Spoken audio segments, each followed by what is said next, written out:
Hello friends, welcome back to మనసకి. నేను మీ స్నేహ. ఎప్పట్లాగే ఈరోజు కూడా ఒక సరికొత్త రెసిపీతో మీ ముందుకు వచ్చేసాను.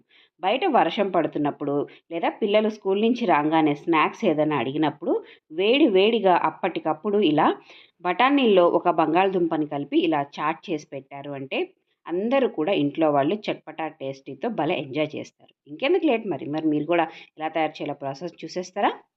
ముందుగా నేనిక్కడ ఒక కప్పు తెల్ల బఠానీల్ని ఒక 6 గంటల సేపు నానపెట్టి తీసుకున్నానండి. అలాగే ఒక పెద్ద బంగాళదుంపను కూడా తీసుకున్నాను. బఠానీల్ని ఒక మినిమమ్ 6 గంటలైనా నానపెట్టాలి. లేదనుకో మీరు మార్నింగ్ నానపెట్టుకుంటే ఈవినింగ్ చేసుకోవచ్చు. లేదా ఈవినింగ్ నానపెట్టుకుంటే మార్నింగ్ అయినా చేసుకోవచ్చు. ఆ తర్వాత దీంట్లోకి సరిపడా ఉడకటానికి వాటర్ యాడ్ చేసుకొని కొంచెము పసుపు, ఉప్పుని వేసి మీడియం ఫ్లేమ్ మీద ఒక 6 విజిల్స్‌ని తెప్పించుకోండి. మనకి బఠానీలు ఇలా మెత్తగా ఉండాలండి. మెత్తగా అయిపోవాలి. ఇలా స్మాష్ చేస్తే చక్కగా ఇలా మెత్తగా అయిపోయేలాగా ఉండాలి. మొత్తానికి కూడా బాగా పిండి పిండిగా స్మాష్ చేయకండి. అంత టేస్ట్ బాగోదు. కొంచెం పలుకుగా తగులుతుంటేనే బఠానీ టేస్ట్ అన్నది బావుంటుంది. ఒకవేళ మీకు బఠానీలు కొంచెం గట్టిగా ఉన్నాయి, ఇలా స్మూత్‌గా స్మాష్ అవ్వట్లేదు అనుకున్న వాళ్ళు కొంత భాగాన్ని తీసి మీరు మిక్సీలో వేసుకోవచ్చండి. ఇలా మీడియంగా అయ్యేలాగా చూసుకోండి. మరి మెత్తగా స్మాష్ చేయకండి. దీన్ని ఇలా పక్కన పెట్టేసుకొని ఇప్పుడు స్టవ్ మీద ఒక ప్యాన్ పెట్టుకొని ఒక స్పూను ఆయిల్ వేసుకొని దాంట్లోకి ఒక అర టీ స్పూను జీలకర్ర వేసుకొని అది కాస్త వేగిన తర్వాత సన్నగా కట్ చేసుకున్న ఒక ఉల్లిపాయి, ఒక 2 పచ్చిమిరపకాయ ముక్కలను కూడా దీంట్లోకి వేసుకొని ఫ్రై చేసుకోవాలి. ఉల్లిపాయలు కొంచెం లైట్ పింక్ కలర్‌కి టర్న్ అయ్యే వరకు కూడా ఫ్రై చేసుకోవాలండి.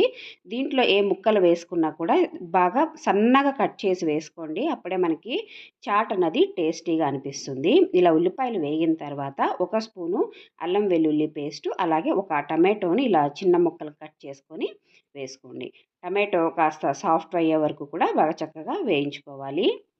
ఇప్పుడు దీంట్లోకి స్పైసెస్ అన్నీ కూడా యాడ్ చేసుకోవాలండి. పసుపు, కారము వేసుకోండి. కారం అన్నది మీ టేస్ట్ తగ్గట్టు చూసుకొని యాడ్ చేసుకోండి.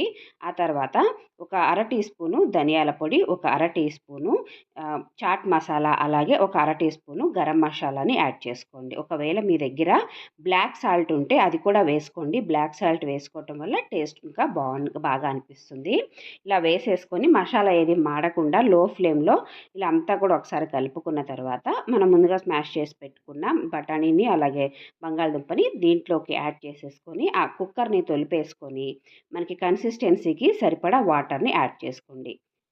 ఉడికే ముందు కొంచెము జారుగా ఉండేలాగే చూసుకోండి. ఇది మినిమమ్ ఒక 5, 6 నిమిషాల పాటైనా బాగా మనకి ఆ స్పైసెస్‌లో బాగా ఉడికితే టేస్ట్ అన్నది మనకి బఠానీకంతా పట్టి బాగా అనిపిస్తుంది. అందుకే కొంచెం వాటర్ ఎక్కువగా యాడ్ చేసుకోండి. మనం ఆల్రెడీ పప్పులు ఉడకపెట్టేటప్పుడు సాల్ట్‌ని యాడ్ చేసుకున్నాము. ఇక్కడ ఇంకొకసారి చూసుకొని అడ్జస్ట్ చేసుకోండి. ఇలా అంతా కూడా లో టు మీడియం ఫ్లేమ్‌లో పెట్టుకొని ఒక 5, 6 నిమిషాలు ఉడికిన తర్వాత చివరిగా దీంట్లోకి కొంచెం కొత్తిమీరను వేసుకోండి. అలాగే లాస్ట్‌లో దీంట్లోకి నిమ్మరసాన్ని యాడ్ చేసుకోండి. నేను ఒక 2 టేబుల్ స్పూన్ నిమ్మరసాన్ని యాడ్ చేశాను. ఇలా నిమ్మరసం వేసుకొని ఒకసారి కలిపేసుకొని దీన్ని సర్వ్ చేసుకోండి. కొంచెము జారుగా ఉన్నప్పుడే స్టవ్ ఆఫ్ చేసుకోండి. ఇది ఆరిన తర్వాత ఇంకాస్త దగ్గరగా గట్టిగా అవుతుంది. అందుకే ఈ కన్సిస్టెన్సీ ఉన్నప్పుడు మీరు చూసుకొని దీన్ని స్టవ్ ఆఫ్ చేసుకొని వేడి వేడిగా సర్వ్ చేసుకున్నారు అంటే చాలా బావుంటుందండి. ఖచ్చితంగా ట్రై చేయండి. సర్వ్ చేసుకునేటప్పుడు దీని మీదకి సన్నగా తరిగిన ఉల్లిపాయి, టమాటో, కొత్తిమీర, అలాగే మీ దగ్గర కారప్పూస, సన్న కారప్పూస ఉంటే సన్న కారప్పూస, లేతే బూందీ కానీ, లేతే కార్న్‌ఫ్లెక్స్ కానీ కొంచెం క్రంచీగా ఏదన్నా ఉంటే అది కూడా వేసుకొని సర్వ్ చేసుకుంటే మనకి అచ్చము చాట్ సెంటర్‌లో దొరికే చాట్ లాగే చాలా టేస్టీగా ఉంటుందండి. అది కూడా అన్నీ కూడా మనం ఇంట్లో ఈజీగా ఉన్న వాటితోనే చాలా సులువుగా చేసుకోవచ్చు. మీరు కూడా ఖచ్చితంగా ట్రై చేసి టేస్ట్ ఎలాగుందన్నది నాకు కామెంట్ బాక్స్‌లో కామెంట్ చేయటం మర్చిపోకండి. మరొక కొత్త రెసిపీతో మళ్ళీ కలుద్దాం. అంతవరకు సెలవు. Take care. బాయ్.